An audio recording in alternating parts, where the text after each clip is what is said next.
today we are at the headquarters of KenGen. It was incorporated back in 1954, and of course it is one of those leading power providers in East Africa.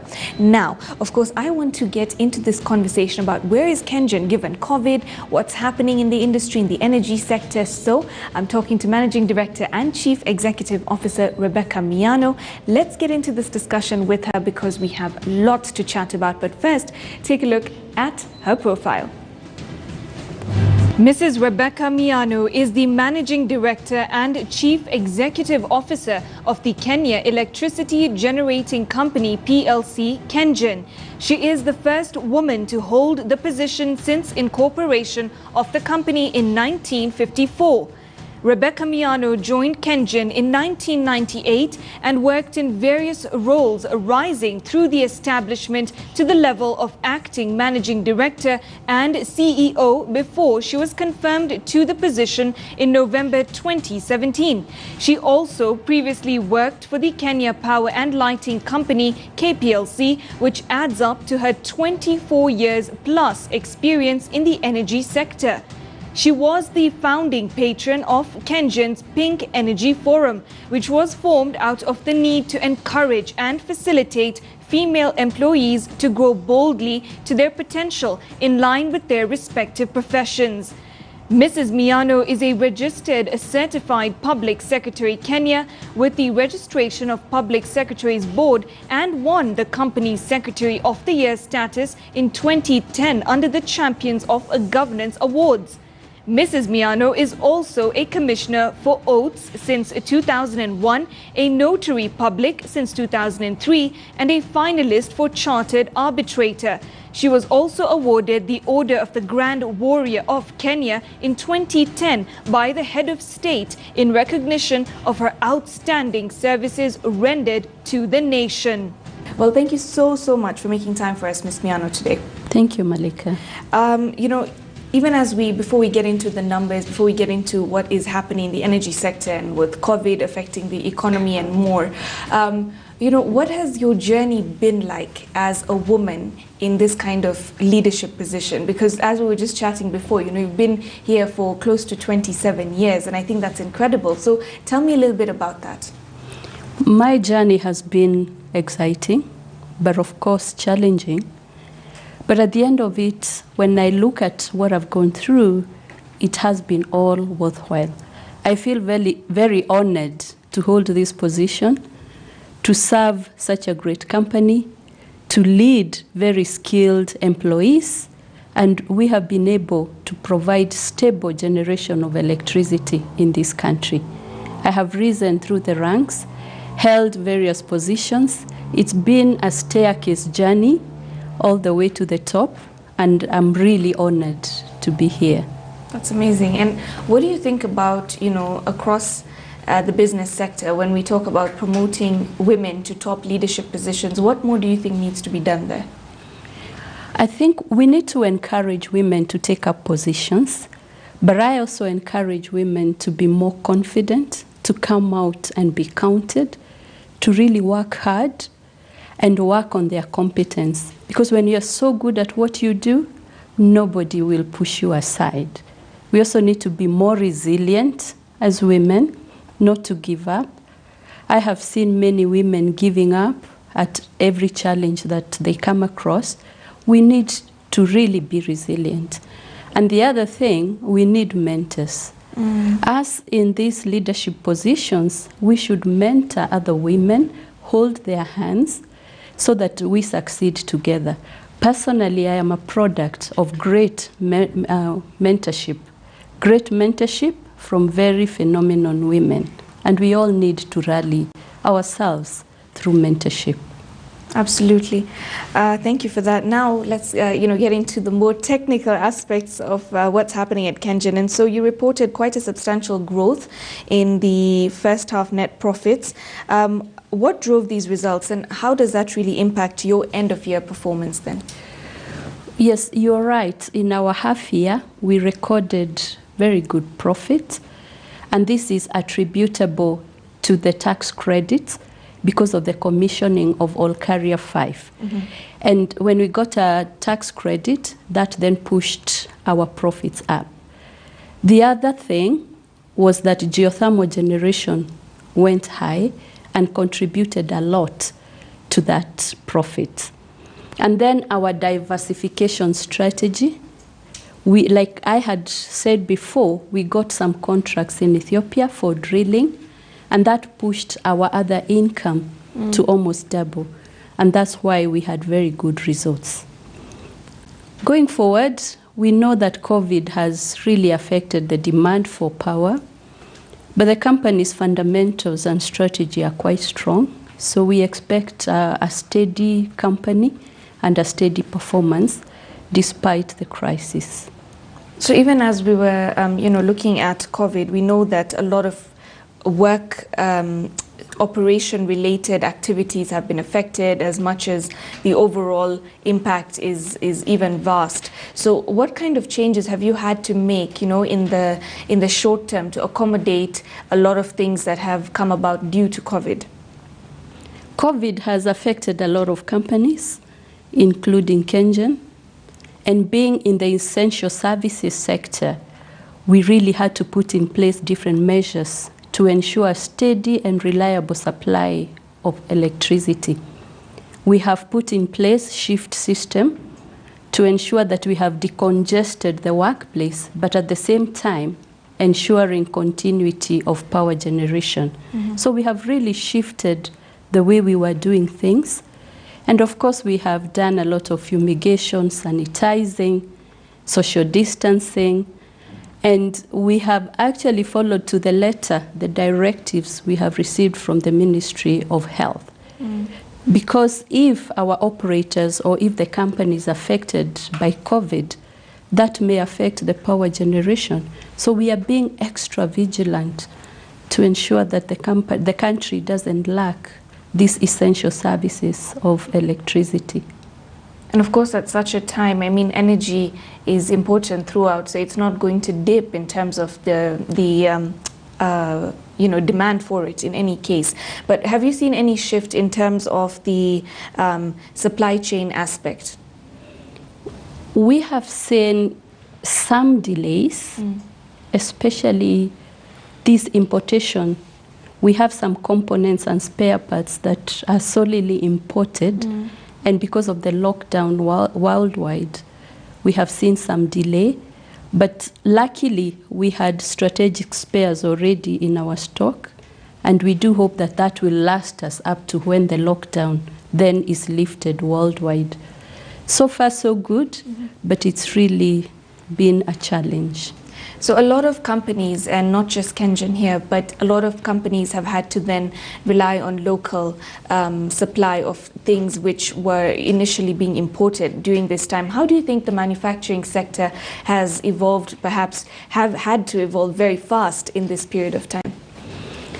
As a company, we are big supporters of local companies and even local manufacturing.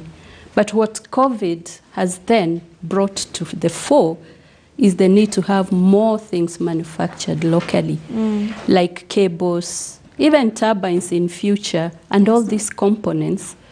We really hope that the manufacturing will be done in the country, and we will be the supporters of that initiative, so that when there is such a lockdown, then we are not affected by getting the parts that we require. True, and I think we've seen quite a bolstering in the sector in terms of the health-related equipment. So like you say, we need to keep diversifying on that as well. How has KenGen positioned itself to have that continued electricity in this period? Have you had to have maybe some backups come into place or put a new strategy in place to ensure that that is not disrupted? Our strategy has remained in place. What we have done is to look at how we can quickly adapt to what is happening.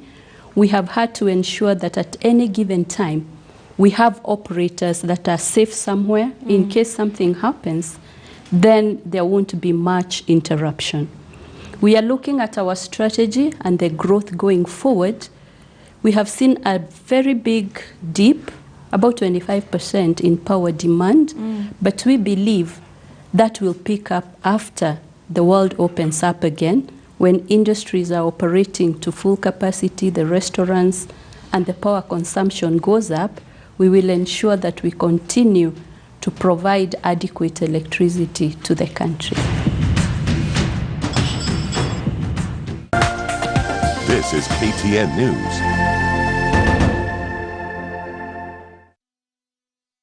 Knowledge is the most powerful tool in your shed, and with Farm Kenya Top Tips, we're putting the power in your hands. Get daily tips on farming, marketing, event alerts, weather updates, pest and disease alerts, and a whole lot more on your phone by sending farm to 22840. For just 6 shillings daily, you get to stay ahead of the pack with the right data and information, shooting your venture into success. To unsubscribe, text FARM OFF to 22840. Go from just agribusiness to tip-top successful venture with Farm Kenya Top Tips. Farm Kenya, working to secure your growth. Kuimarisha Kenya ni jukumu la Farm Kenya.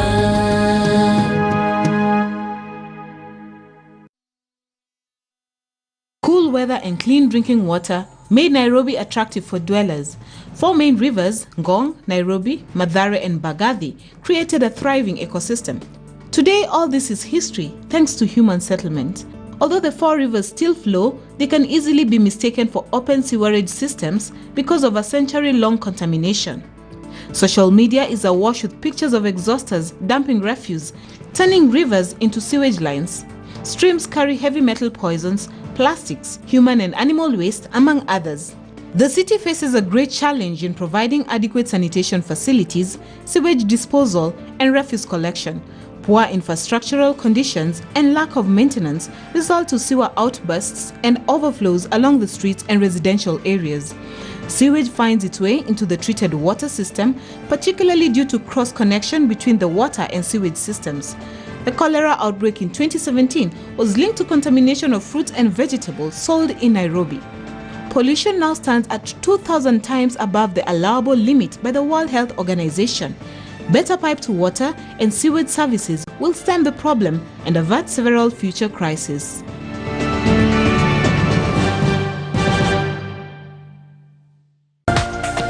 This is KTN News.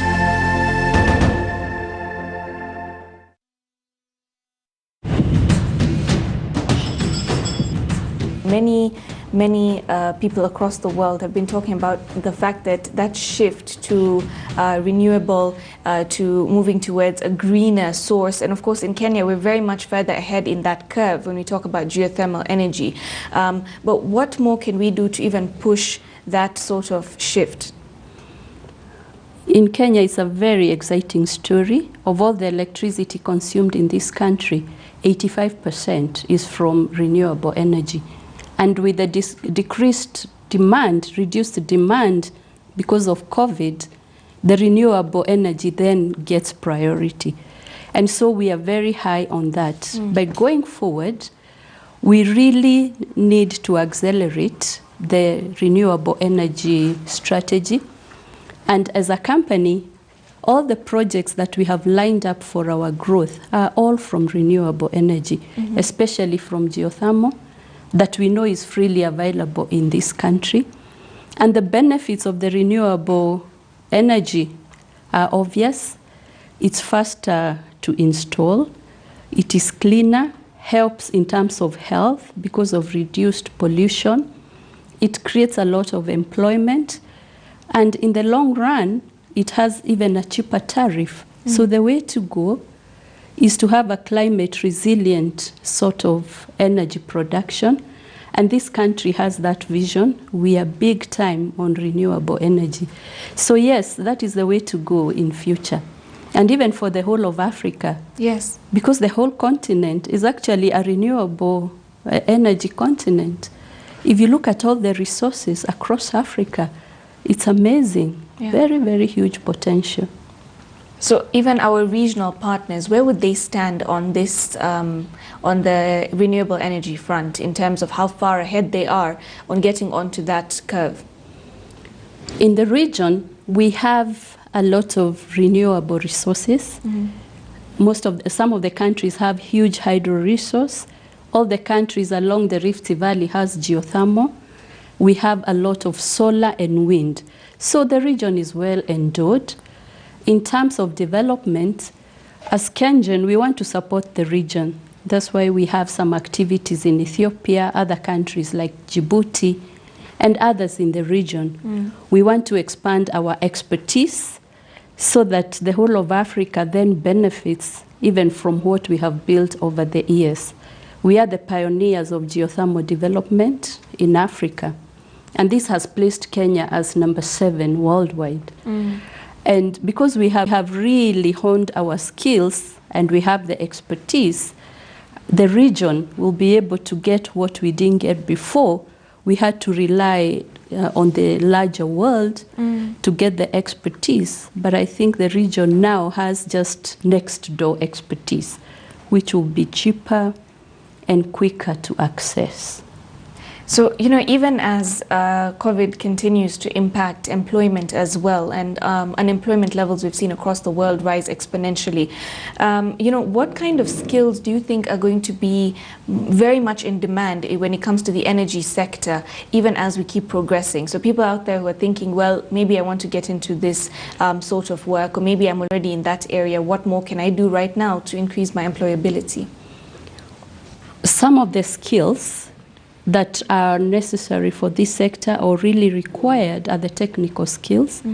We need the technicians, we need the craftsmen, and also on the technology side, the ICT, where we can have our ICT team even working from home and providing that technology. We need also to modernize our power plants. We have done that a lot, but we can do a lot more, where you can control your power plants even remotely, so that when you have such a crisis that requires very few people to be at the workplace or to work from home, everything can remain steady. So I encourage the technical teams, the technical students, anybody looking at that field and looking to join the energy sector, to specialize and have innovative technology and join in and be ready to work in the sector. It is more than never before really clamoring to have people who can work in the technical field. And when we talk about the technological developments in the energy sector, what sorts of exponential growth have you noted from certain technical aspects becoming even more advanced? If we talk about things like AI, coming into place in a lot of sectors, have you seen a lot of that happening in your side? Yes, we have seen, especially in geothermal. When we started developing geothermal many years back, we had very small plants, 15 megawatts, but currently technology has really improved. We have seen units of up to 70 megawatts. We have seen very sophisticated control systems where through a computer you are able to monitor each and every parameter of power generation. And we have seen a lot of improvement even in the Internet of Things. Even from head office, we are able to monitor and see what is happening in the power plants. And so going forward, I see that also playing a part. Even in the wind, we have seen technology that has helped us to really monitor the generation. And in terms of hydro, I have seen recently some technology where we are able to inspect the water tunnels using robots. Wow. Without having to shut down a whole power plant. Earlier on, we would have to shut down the power plant, drain the tunnels to enable people to go and inspect the tunnels. But last year, we successfully inspected the tunnels using technology and through robots. Yeah, so I confirm there's a lot of development in that regard. That's incredible.